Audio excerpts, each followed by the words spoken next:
Episódio oferecido pelo Professor Ruba, especialista em preparação para a cidadania húngara, aulas de húngaro e traduções de certidões brasileiras. Contato pelo e-mail profrubabr@gmail.com.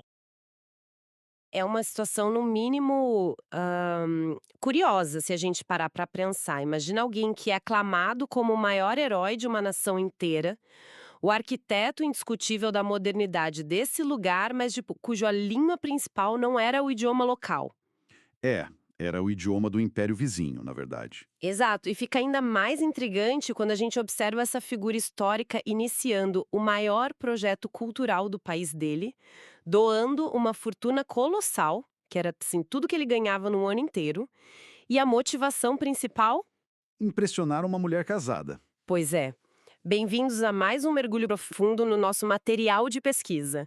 A missão de hoje, para quem nos escuta, é explorar a vida, a mente incrivelmente complexa e o legado monumental do Conde István Széchenyi. É um nome de peso. Com certeza, essa é a personalidade que dá nome a locais icônicos e a uma das estações mais movimentadas da linha do metrô de Budapeste. Nosso objetivo hoje é entender quem foi de fato o homem por trás dessa placa de estação. E para decifrar essa figura que é tão cheia de contradições, a gente se debruçou sobre um conjunto bem denso de materiais. A análise de hoje baseia-se em textos biográficos detalhados, vários registros históricos primários e principalmente na transcrição de uma conferência acadêmica focada na mais recente monografia do historiador Laszlo Sorba. E é um material vasto, né? Muito vasto. E o que esse material todo nos revela vai muito além dos feitos arquitetônicos, políticos ou econômicos que desenharam a Hungria moderna. A gente tem um acesso quase visceral à psique de um homem que transformou um país inteiro, Uhum. enquanto travava batalhas diárias contra tormentos internos profundos e uma melancolia devastadora. E essa dualidade já começa nas origens dele, de uma forma bem irônica.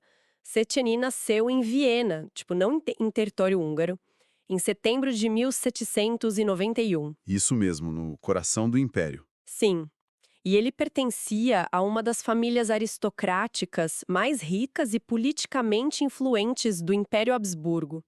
O pai dele é um intelectual imponente, foi o fundador do Museu Nacional Húngaro, Um ambiente de alta cultura, sem dúvida. só que o homem que mais tarde seria imortalizado com o apelido de o maior dos húngaros, cresceu falando alemão como língua materna.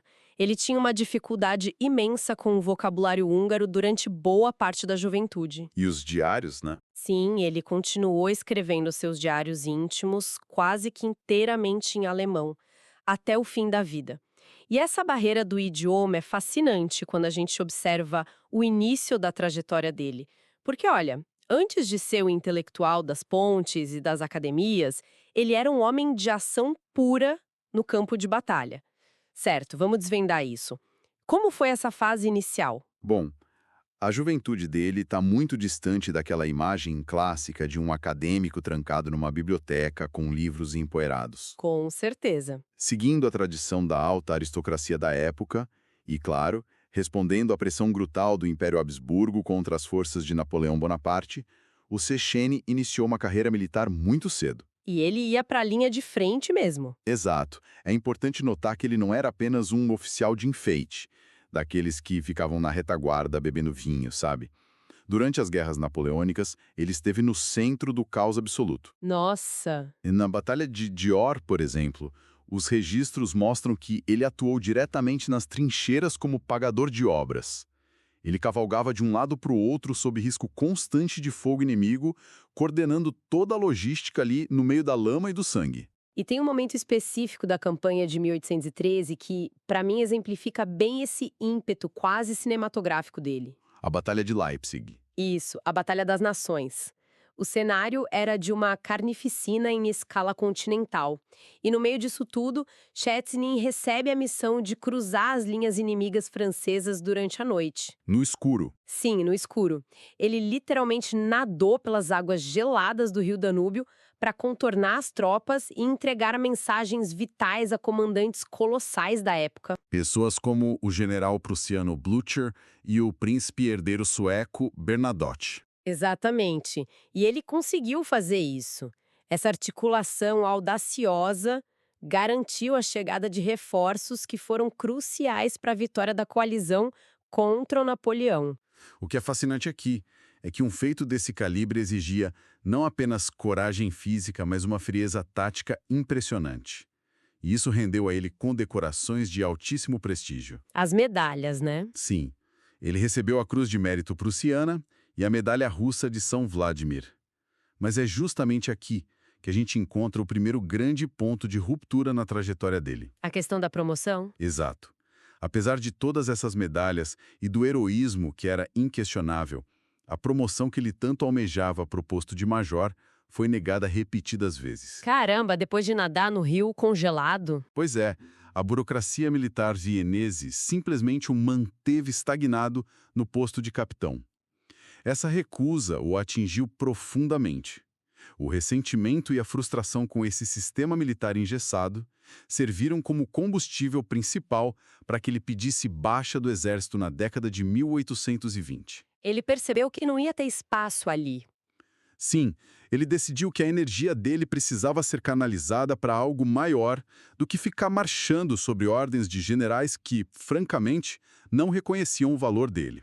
E foi a partir dessa desilusão militar que começam as famosas viagens pela Europa.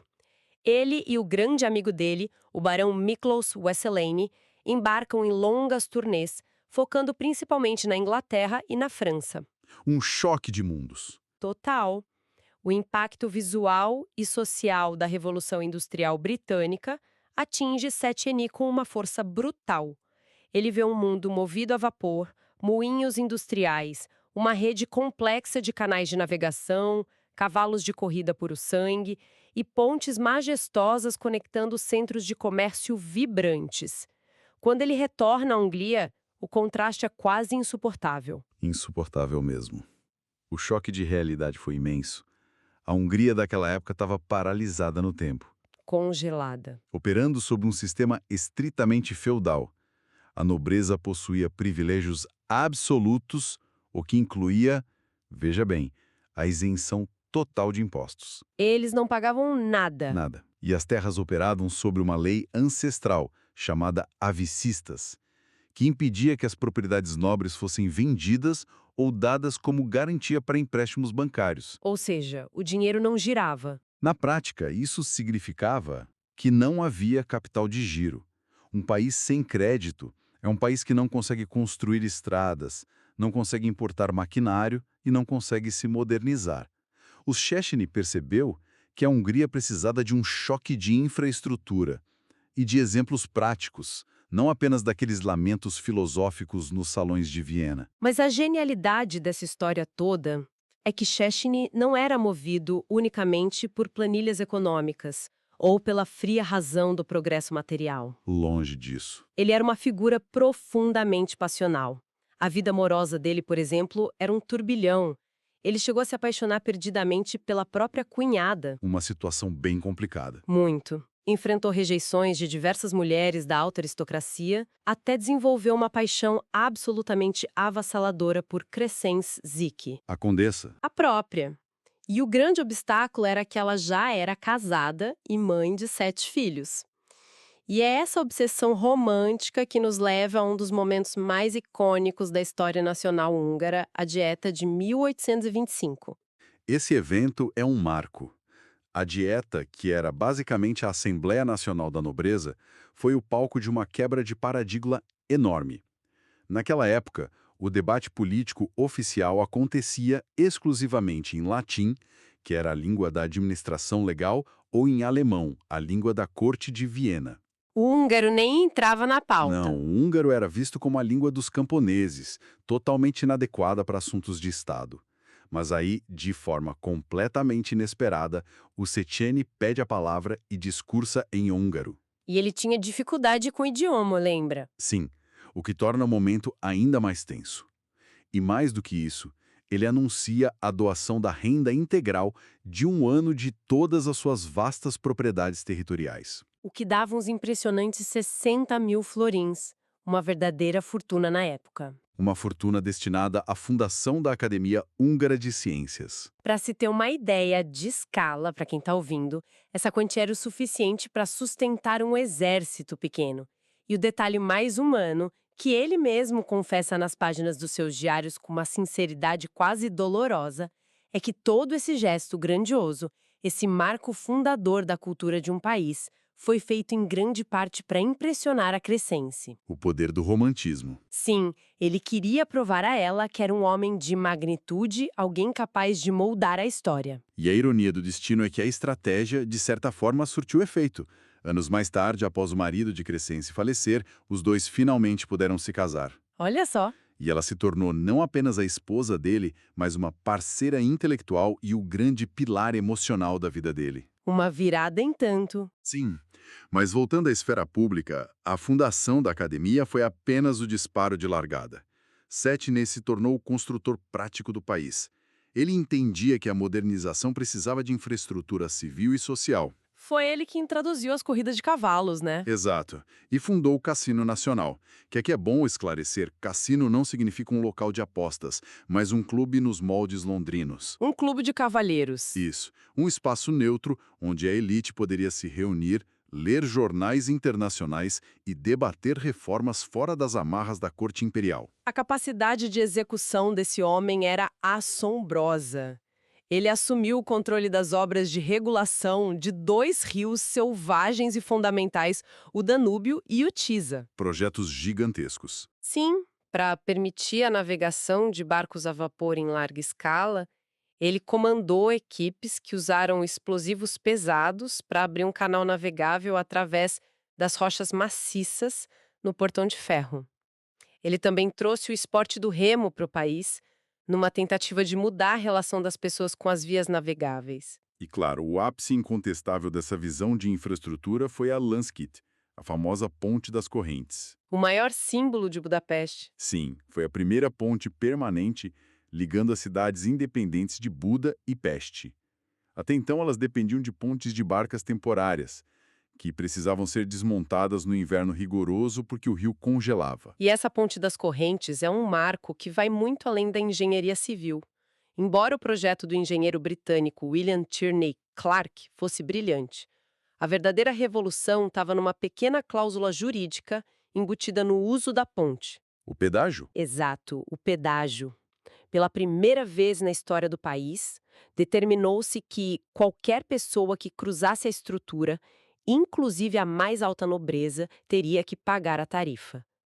Cobrar pedágio de aristocratas era o equivalente a golpear diretamente o coração do privilégio feudal, da isenção de impostos que a gente mencionou antes. Foi uma ruptura social disfarçada de obra viária. Brilhante. E ele não parou na infraestrutura física. O Széchenyi percebeu que precisava fornecer o embasamento teórico para essa transformação toda. Ele publicou 3 livros que mudaram a paisagem intelectual da época. O Rittel, o Vilag e o Stadium. Isso. O Rittel, que significa crédito. O Vilag, que pode ser traduzido como mundo ou luz, e o Stadium. No Rittel, ele ataca diretamente aquela lei ancestral das terras. A Viticitas. Exatamente. Ele argumenta de forma muito clara que, sem a possibilidade de usar terras como garantia, os bancos nunca dariam crédito. Sem crédito, os proprietários não poderiam comprar arados modernos, não poderiam drenar pântanos, não poderiam inovar. A economia não girava. A falta de crédito não era só um problema contábil, era a âncora que mantinha a nação na miséria. O impacto dessas ideias foi um verdadeiro terremoto. Um terremoto que gerou reações extremas, diga-se de passagem. Os aristocratas mais conservadores queimaram cópias dos livros deles em praça pública. Eles viam naquilo uma ameaça direta à ordem natural do mundo deles. O desespero de perder o privilégio. Total. Já as gerações mais jovens abraçaram o Széchenyi como um visionário, o profeta que finalmente os traria para o século XIX.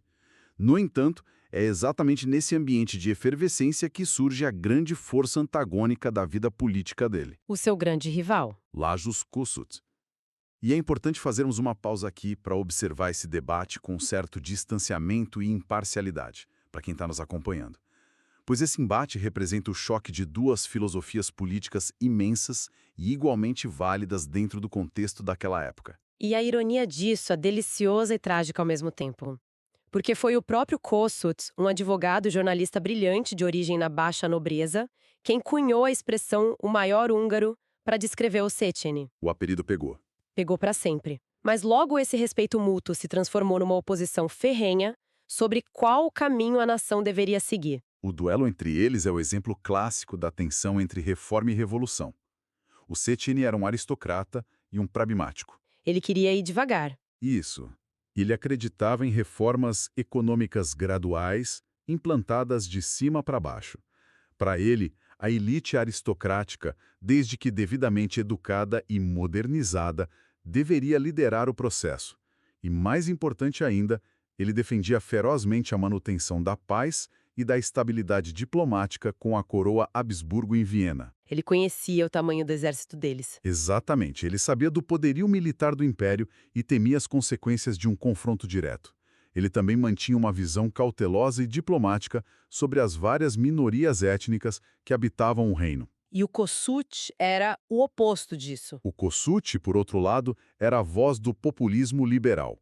Ele exigia democracia, liberdade de imprensa, ação política imediata e, fundamentalmente, independência nacional em relação à Áustria. Uma ruptura total. Sim, o Kossuth acreditava que o povo era o verdadeiro motor da história e defendia uma rápida assimilação cultural para criar um Estado-nação coeso. Eram dois caminhos que não podiam coexistir por muito tempo, né?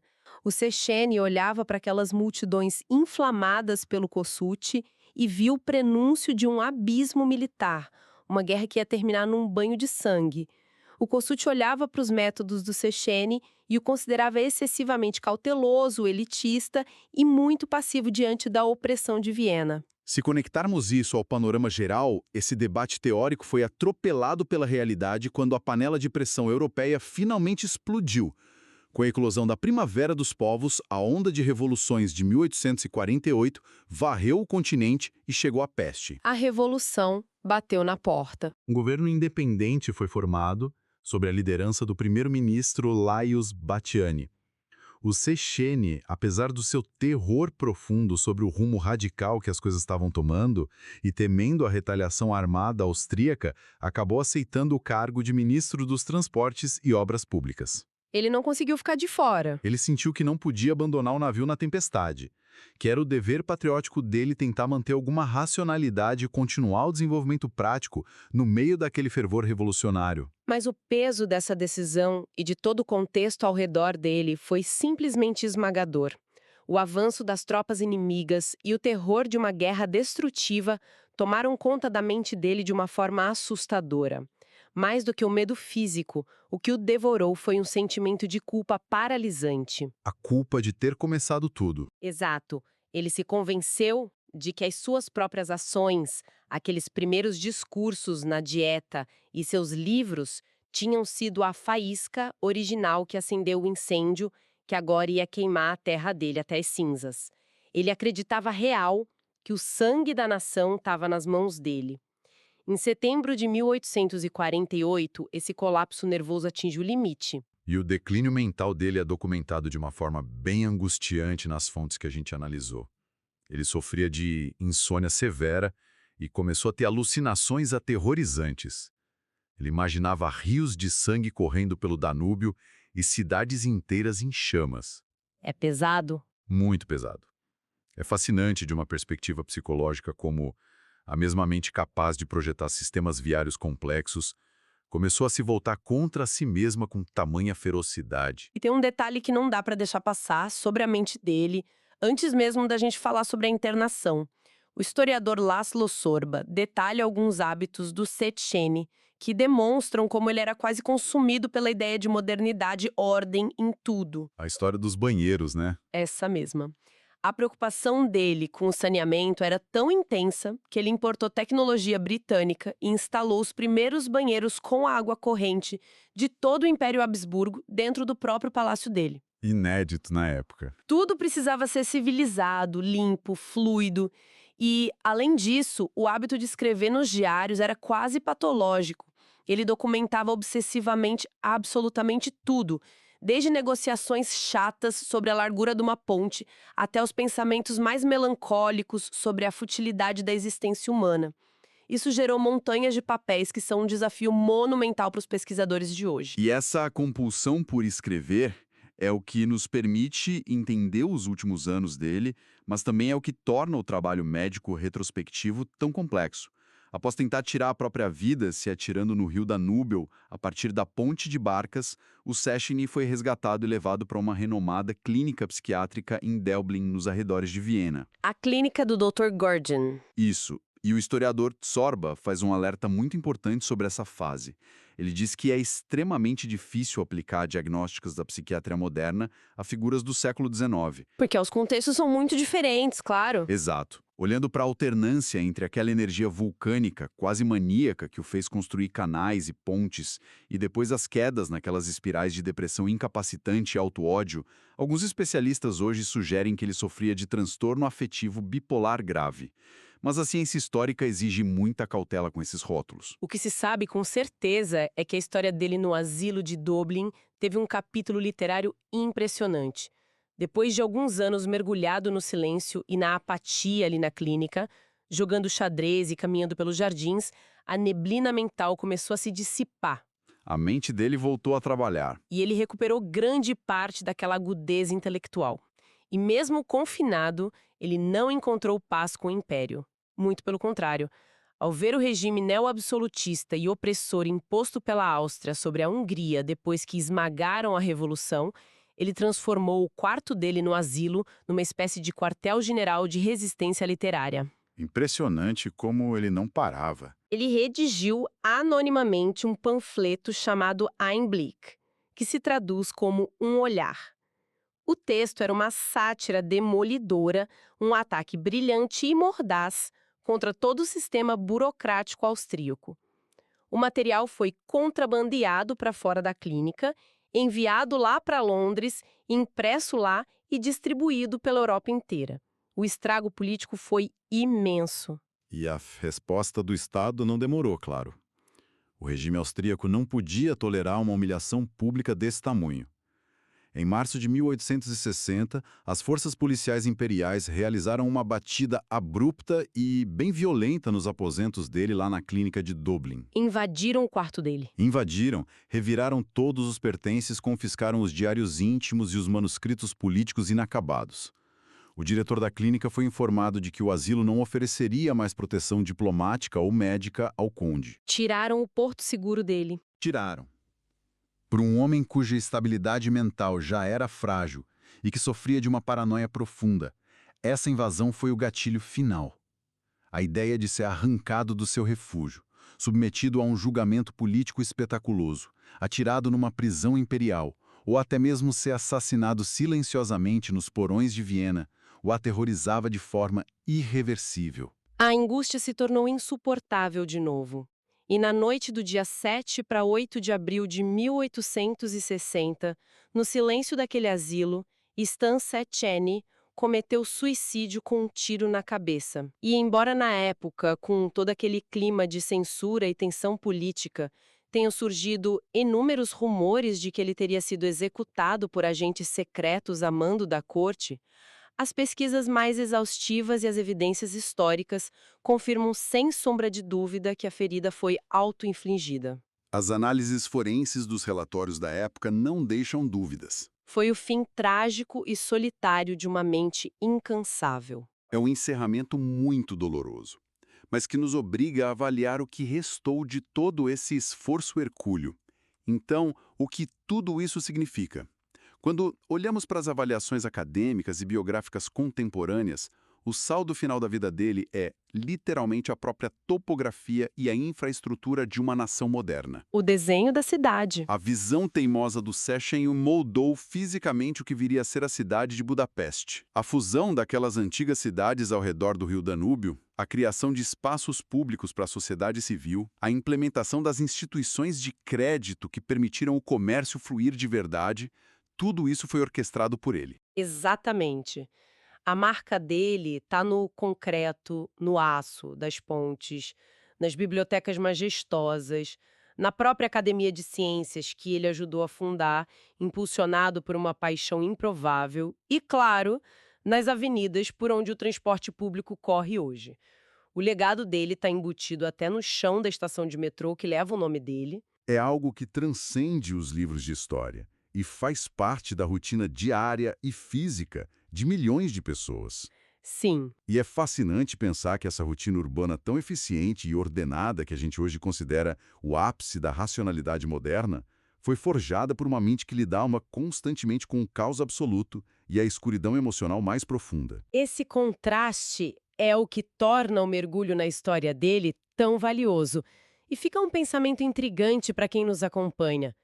Toda vez que um passageiro desce apressado na estação de metrô Istvan Széchenyi, indo para o trabalho, totalmente absorto na própria rotina, ele pisa em um mundo urbano que foi forjado pela obstinação implacável de uma única pessoa. É de se pensar. A gente pode se perguntar quantas das estruturas sólidas e cotidianas em que confiamos hoje, como as nossas pontes de aço, as instituições financeiras, os nossos espaços de cultura, não nasceram, na verdade, dos tormentos, das obsessões românticas e das contradições mais dolorosas da mente humana? É algo para se refletir ao cruzar a próxima ponte. Gostou do episódio? Então já deixa o seu like, se inscreve no canal e ativa o sininho para acompanhar todos os próximos conteúdos. Até o próximo episódio!